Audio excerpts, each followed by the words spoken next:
गुजरात के वडोदरा के MS university में ईंधन बचत और पर्यावरण संरक्षण को लेकर एक अनोखी पहल की शुरुआत की गई है। ईंधन की बचत और पर्यावरण संरक्षण के उद्देश्य से वडोदरा की एमएस यूनिवर्सिटी में एक नई पहल की शुरुआत की गई है। विश्वविद्यालय प्रशासन ने हर सोमवार को नो व्हीकल डे के रूप में मनाने का निर्णय लिया है।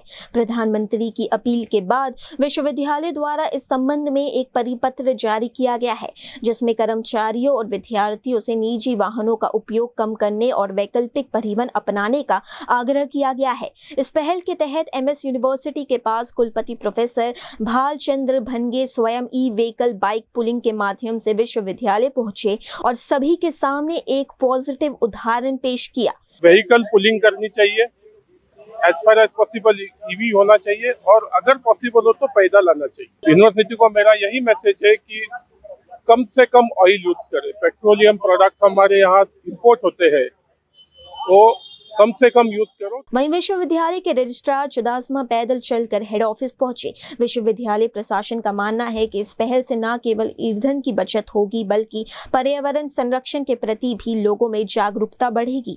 एमएसयू प्रबंधन ने उम्मीद जताई है कि आने वाले दिनों में अधिक से अधिक विद्यार्थी और कर्मचारी इस अभियान से जुड़ेंगे और इसे सफल बनाएंगे। एक नवा अभिगम ने सपोर्ट करवा माटे थई अने महाराजा सयाजीराव यूनिवर्सिटी ऑफ बरोड़ा पण प्रयत्नशील है। विचार घणो उमदा है कि कोईपण रीते फ्यूल कन्जम्पशन देशनु घटे अने तेनी अंदर देशनी बचत थाय तो दरेक सिविल सिटीजन्स तेनी अंदर जोड़ाय। वीकनी अंदर एक दिवस नो व्हीकल डे, खास करीने सरकारी व्हीकल छे तेने ते दिवसे फ्रीज राखवामां आवे तो घणा मोटा प्रमाणनी अंदर फ्यूलनु कन्जम्पशन बची शके। भले एक ज दिवसनो आ प्रयत्न होय।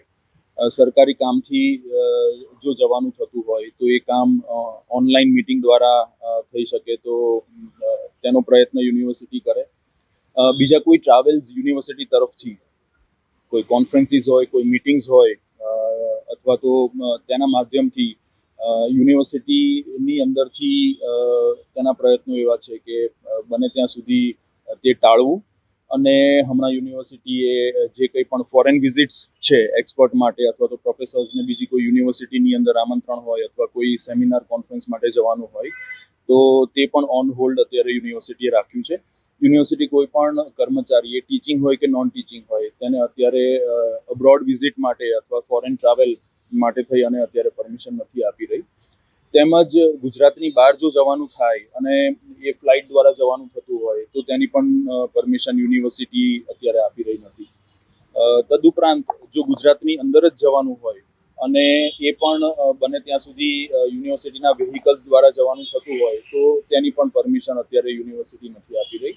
એટલે એક પ્રયાસ એવો છે કે કોઈ પણ રીતે ફ્યુઅલ કન્ઝમ્પશન દેશનું બચે, લોકો ઈવી તરફ જાય અથવા તો કાર પુલિંગ અથવા તો બાઇક પુલિંગમાં જાય, સાથે લોકો આવે તો એક બાઇકનો ખર્ચાની અંદર 2 જણનું કામ થઈ જાય છે।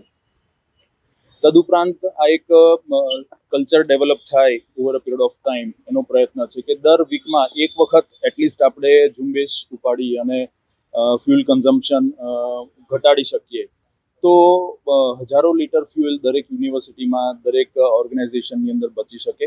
એટલે પોતપોતાની રીતે જે કંઈ પણ આની અંદર કોન્ટ્રીબ્યુશન કરી શકાય। નજીકના હોય એ લોકો કેમ્પસની અંદરથી ચાલીને આવે, જે લોકો દૂર રહેતા હોય તે લોકો સ્પેશિયલ રિક્ષા ન કરે પણ રિક્ષાની અંદર પૂલ કરીને લાવે, કેમ કે સ્પેશિયલ રિક્ષા કરે તો પણ ફ્યુઅલ કન્ઝમ્પશન તો એટલું જ થવાનું છે।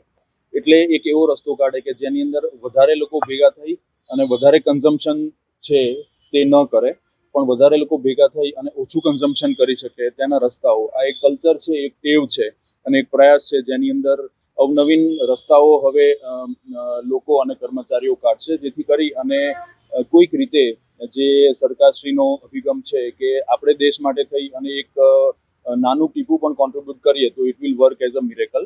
તો તેના પ્રયત્ન રૂપે એક સારું કલ્ચર યુનિવર્સિટીમાં ડેવલપ થાય તેના માટે પ્રયત્નશીલ છે। થોડા વહેલા નીકળવું પડે પણ ચાલીને આવવાનું મને વધારે પસંદ છે, કેમ કે એ બહાને એક પ્રયત્ન એવો છે કે આપણે ચાલીને આવીએ, સાથે 3-4 લોકો ચાલીને આવે તો એ એક સારી ટેવ પડે અને એક કલ્ચર ડેવલપ થાય અને એક એક્ઝામ્પલ પણ સેટ થાય। આ માત્ર એક દિવસ પૂરતું નથી પણ બની શકે ત્યાં સુધીમાં યુનિવર્સિટીની અંદર વ્હીકલ્સ આમ પણ ઓછા થાય તો પોલ્યુશન કંટ્રોલની અંદર પણ એક મોટો ફાયદો થશે, ફ્યુઅલ કન્ઝમ્પશનની અંદર પણ એક મોટી બચત થશે અને યુનિવર્સિટીની અંદરથી જે ભાવના છે કે how academic organisation can contribute to the nation, એનો જે હાર્દ છે એ ફૂલફિલ થાય.